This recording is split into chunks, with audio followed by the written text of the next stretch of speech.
There is one particular fact about society, and this applies to every society, whatever country you go to, whatever region you're in.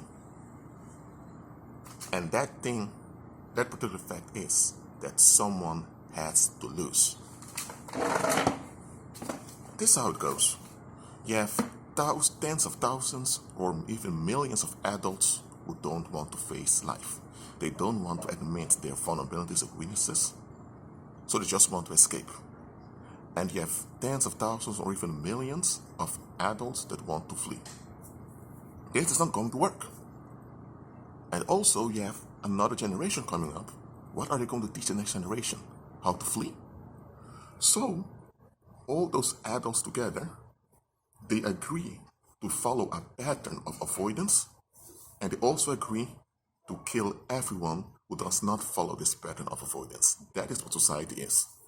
So, to make this work, there needs to be a justification for this pattern of avoidance. That's why you have institutions. So politics is not about governing. You can govern without politics, but politics can never govern. When you think about government, we automatically think about politics, but politics and government, they're two different things. Okay? Government is how you govern an area, how you manage the human relationships. That's government. And in the world, government, though the institution called government, is there to provide self-worth to the population. That's why they use all those symbols. Okay, so I've already explained that. Politics is all about giving a platform for the delusions of the masses. Remember, you have tens of thousands, even millions of adults, so you have a whole mass of people they want to avoid. But the roads need to be maintained. The streets need to be maintained. Everyone needs housing. Everyone needs food, water. So things have to be regulated. So people have no choice but to be active with one another. But they all want to avoid. So they all want to control one another. If you have tens of thousands of people or even millions of people all want to control one another, it's going to be an endless fist fight that will lead into bloodbaths all over the place.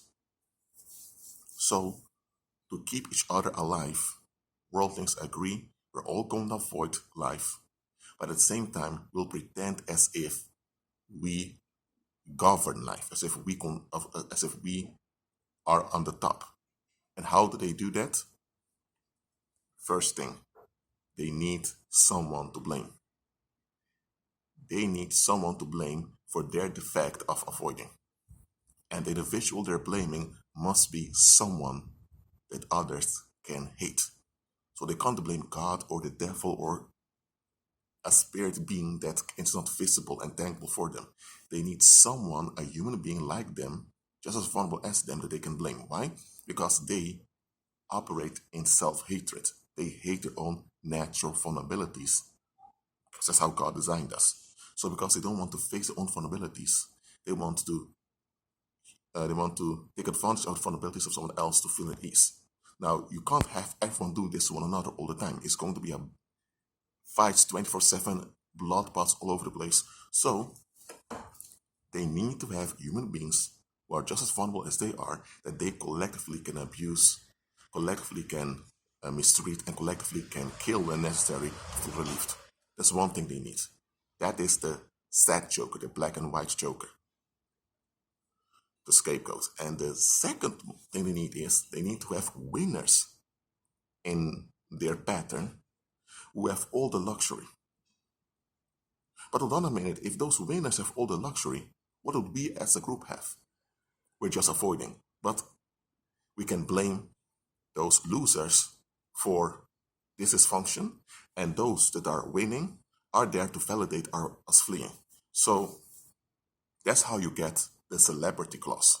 Those are the people that are not allowed to be human, they're not allowed to feel vulnerable, they're not allowed to actually relate to the weaknesses and vulnerabilities of other people. They're there to live in luxurious places, whether it's mansions or villas or flats, in American English called apartments. They get the finest things of life. They're not allowed to mingle with the rest of the population. They're there to keep the hoax of self-ownership alive. So the celebrity class, which is the happy joker, those are the victims that are forced into luxury, whether they want it or not, and they are forced to keep up appearances no matter what. And then you have the sad jokes. Those are the ones who are obviously smacked around, raped, beaten, whatever. So that's how society is. It's a pattern of avoidance. That's all it is. And children are told, look up to that businessman, or look up to that celebrity, that singer, or look up to that politician. Children are given idols, human idols, to worship, and they're told, if you comply with this, all our demands and expectations, you will end up like that. But if you question what we as a group want, or you decide you don't want to do it, then look at those people. Look at what we do to them. We are able to turn into monsters if you don't validate and gratify us.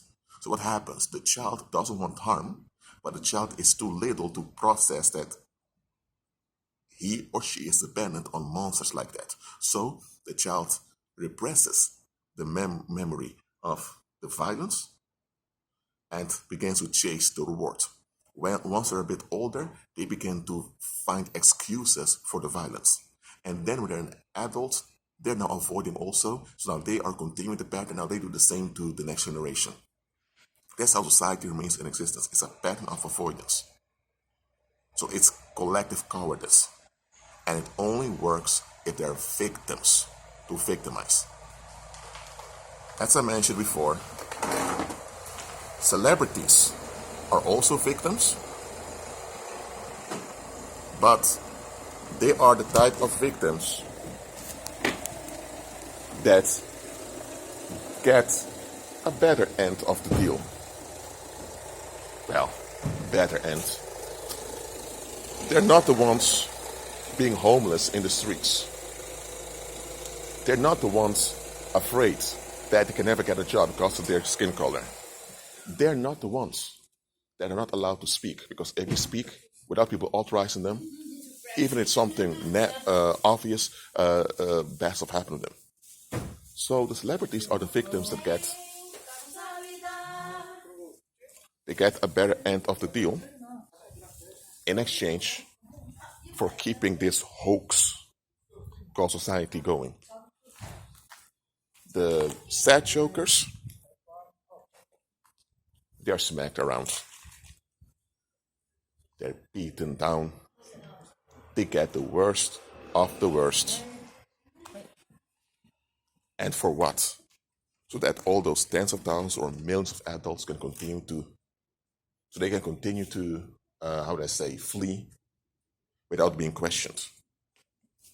Because here's the thing about violence. Violence only works when it's not questioned.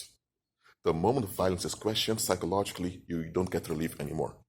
So that's why violent people not only want to get away with being violent, forcing outcomes at the expense of others, they also want to be validated by the victims and by others what they're doing. Because if violence is challenged or questioned, then it's going to haunt the violator for what they're doing. That's why someone that's beating his wife and his children, he wants to be validated, saying, it's my house, I pay rent over here. He wants some type of dumb excuse to feel good with what he's doing, because the moment people don't tolerate it, even if people don't immediately remove him from the community, he's going to be haunted in the community, he's going to mentally break down. So violent people demand validation so they to retain their mental ease. The same way society demands you to worship its demands, or else it cannot work. So what is the number one activity of worldly people? Avoidance. They avoid all the time. Now, there are some type of avoidances, some type of behavior, let's say there's some type of addictions that worldlings cannot tolerate. Driving drunk, for example, or just dumping your anger all over the place. So there are things they need to restrict. But here's the thing. Why are they restricting their whole existence? It's because they want to avoid the fact they're not the Messiah, that they're not in control, and that they need to deal with discomfort, and that they are not entitled to control. They don't want to fix any of this. That's why the world is more okay with foul predators on the loose than with a believer walking by faith. Now you know it. So, keep on agreeing with Christ and be at peace.